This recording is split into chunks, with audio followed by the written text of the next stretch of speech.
last time we worked on the hair, and before that we worked on the face. And so what I'm going to do is I'm going to start off by nitpicking. I'm going to touch up the face, because you always notice stuff later. And I noticed a little bit on the ear, and I'm just going to fix that up, touch that up. There it is. Little tiny corrections that you notice later on. And sometimes they make a difference, and that's just me being a perfectionist. So here we go. I'm going to work on the hat today, and I've already selected this yellow color as the base color for this whole hat. And what I want to do is I want to take this ribbon on top, and I want to start adding some shadows and give it some depth.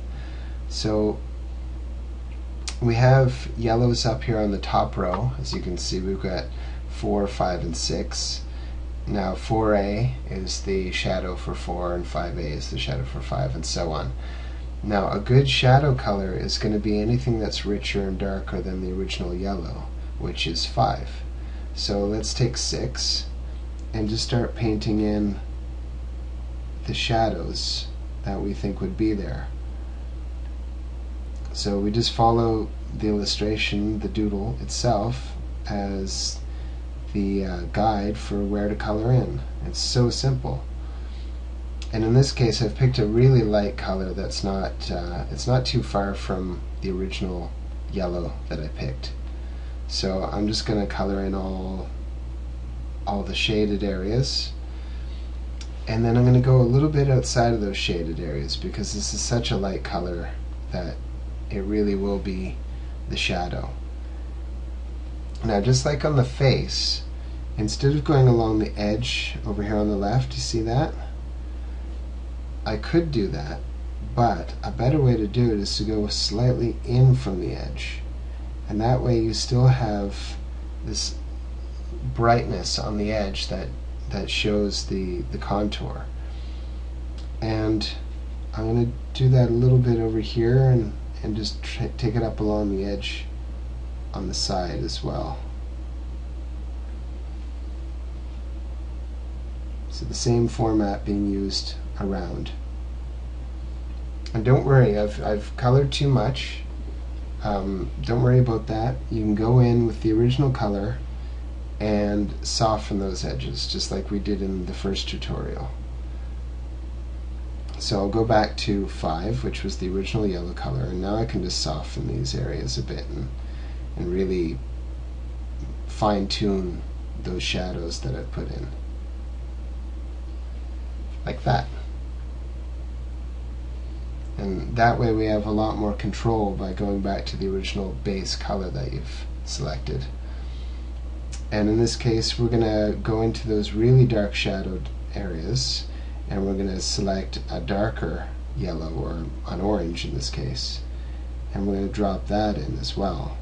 And we're going to be just as careless and free with it, and just color up to the edge and a little bit beyond the edge. And that's fine, because this one is not the darkest color we're going to go into. We're going to be a little more careful once we hit the darkest color, which will go along the really shaded areas, and that's what we're going to do now. So the darker color in this case would be an orange. So let's try 8 and see how that looks. It might be too bright. I'm going to do an undo and just really put this right down the middle of these shaded areas, and see if that looks too red. And it's not bad. It's not really yellow though, is it? So let's redo that area, and we'll use 7A instead. It's a little softer, a little more brown instead of yellow, instead of red or orange, and that will soften it down. But because I left the orange in there, the orange still has an influence. And so I'm going to pick an even darker brown and really go into the shadowed areas.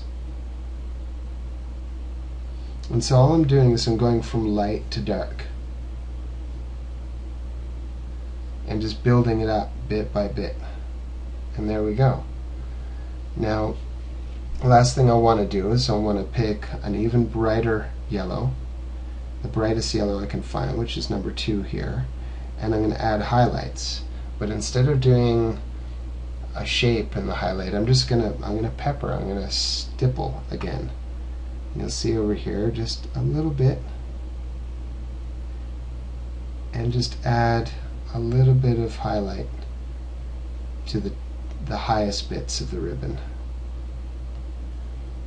And that subtle little brightness will really give it a lot more depth and shape.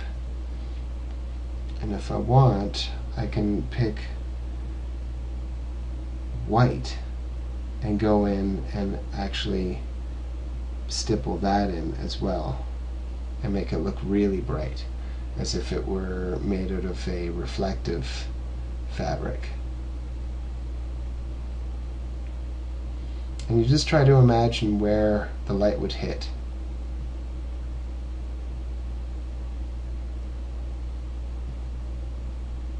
And I'm not drawing a line, I'm just actually dabbing. And there you go. Now she has a yellow ribbon on her head that will ultimately match her dress, which will be shaded in the same way. So thank you, and goodbye.